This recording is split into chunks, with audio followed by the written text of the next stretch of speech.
Welcome to Blizzard Fire. We hope this video helps fire up your solution. You're going to update an older iPad now.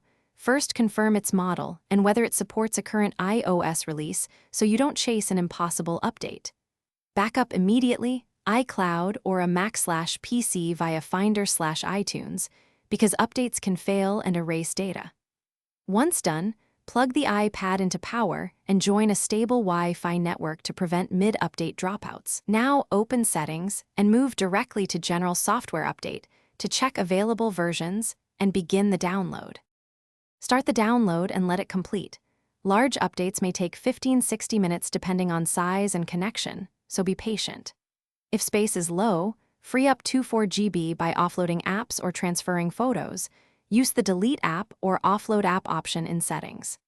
If the OTA update fails repeatedly, connect to a Mac/PC and run the update through Finder or iTunes.